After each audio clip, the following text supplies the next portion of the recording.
Hello everyone, नमस्कार।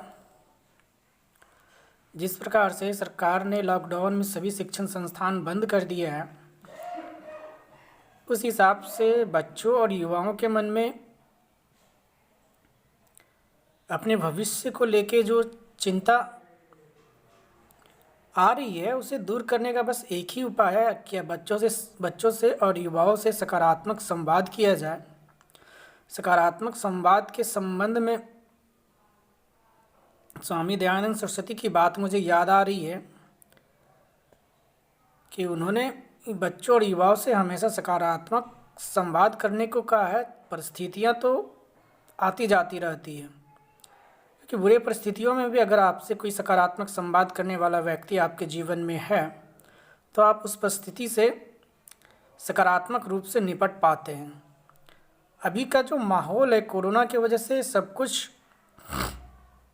भयावह स्थिति में कब चला जाता है पता भी नहीं चलता, और इसका सबसे ज़्यादा दुष्प्रभाव बच्चों और युवाओं के मन मस्तिष्क पर पड़ रहा है। एक तरह से वो मानसिक अपंग होते जा रहे हैं।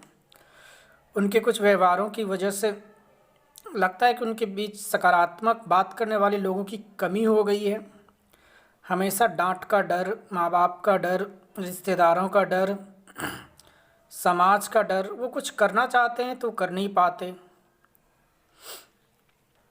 जबकि वही काम कोई और लोग करते हैं। कुछ बच्चों ने सीधे सीधे माँ बाप के डर पर अपनी बात रखी कि वो अपने कैरियर में सबसे ज़्यादा डर माँ बाप से ही लगता है। तो कहीं ना कहीं बच्चों से सकारात्मक बातें करने वाले लोगों की कमी हो गई है, युवाओं से सकारात्मक बातें करने वाले लोगों की कमी हो गई है। समय का सही सदुपयोग के बारे में बात करने वाले लोगों की कमी हो गई है। सवाल सिर्फ सवाल होता है, इसका आपको जवाब सकारात्मक रूप से देना ही होगा अपने बच्चों को। तो आप लोग मुझसे सवाल पूछ सकते हैं कमेंट करके। मैं व्हाट्सएप नंबर आपको एडिट करके इसमें डाल दूंगा, आप उस पर भी सिर्फ व्हाट्सएप कर सकते हैं। क्योंकि अभी का जो समय है, कोरोना का जो समय, आप सिर्फ सकारात्मक बातचीत ही कर सकते हैं और इसके अलावा आप कुछ भी नहीं कर सकते। आप सकारात्मक चीज़ें पढ़िए, सकारात्मक बातें कीजिए, सकारात्मक कुछ काम करने की कोशिश। कोई भी काम छोटा बड़ा नहीं होता।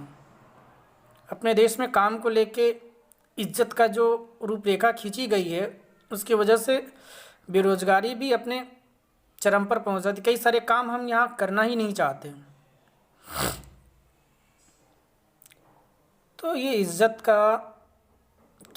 क्या है, और इज्जत के नाम पर आपके गलत निर्णय, जो भी आपको ये सब सिखा रहे हैं, उनसे एक ही सवाल है मेरा कि आपके गलत निर्णय का परिणाम आपके बच्चों को भोगना पड़ता है।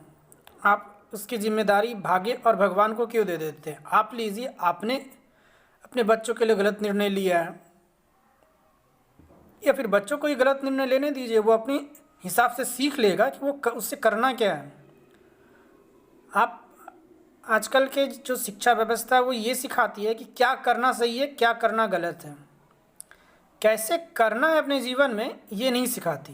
क्योंकि एक ना एक दिन माता पिता भी हमें छोड़कर चले जाएंगे, जो रिश्तेदार समाज के लोग हैं वो भी हमें, बड़े बुजुर्ग छोड़कर चले जाएंगे।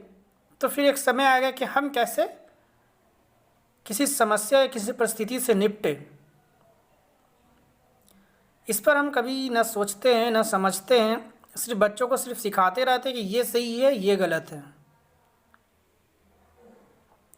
क्या करना है, कैसे करना है, ये नहीं सिखाते। कोई काम बच्चों को जिससे करना है, वो कैसे करना है उसे सीखना बहुत ज़रूरी है। नहीं तो ज़िंदगी भर भाग्य चालीसा पढ़ते हुए ही बच्चों का जीवन बीत रहा है आजकल। और ये भी एक झूठा ज्ञान ही है कि भगवान भाग्य लिखते हैं। कोई सबूत तो दे नहीं सकता मुझे। तो हम आपसे हर दिन मिलेंगे 5 से 5:30 के बीच फेसबुक लाइव के ज़रिए।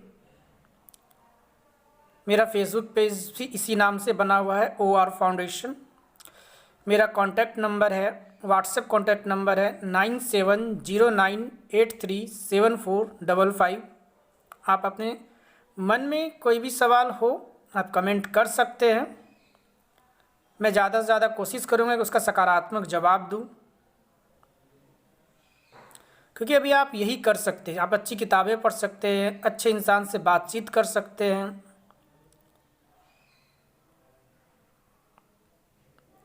क्योंकि इस बंदी में हम कर भी क्या सकते हैं।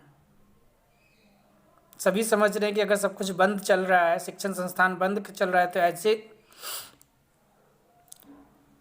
टीचर आप सिर्फ ऑनलाइन प्लेटफॉर्म का ही इस्तेमाल कर सकते हैं।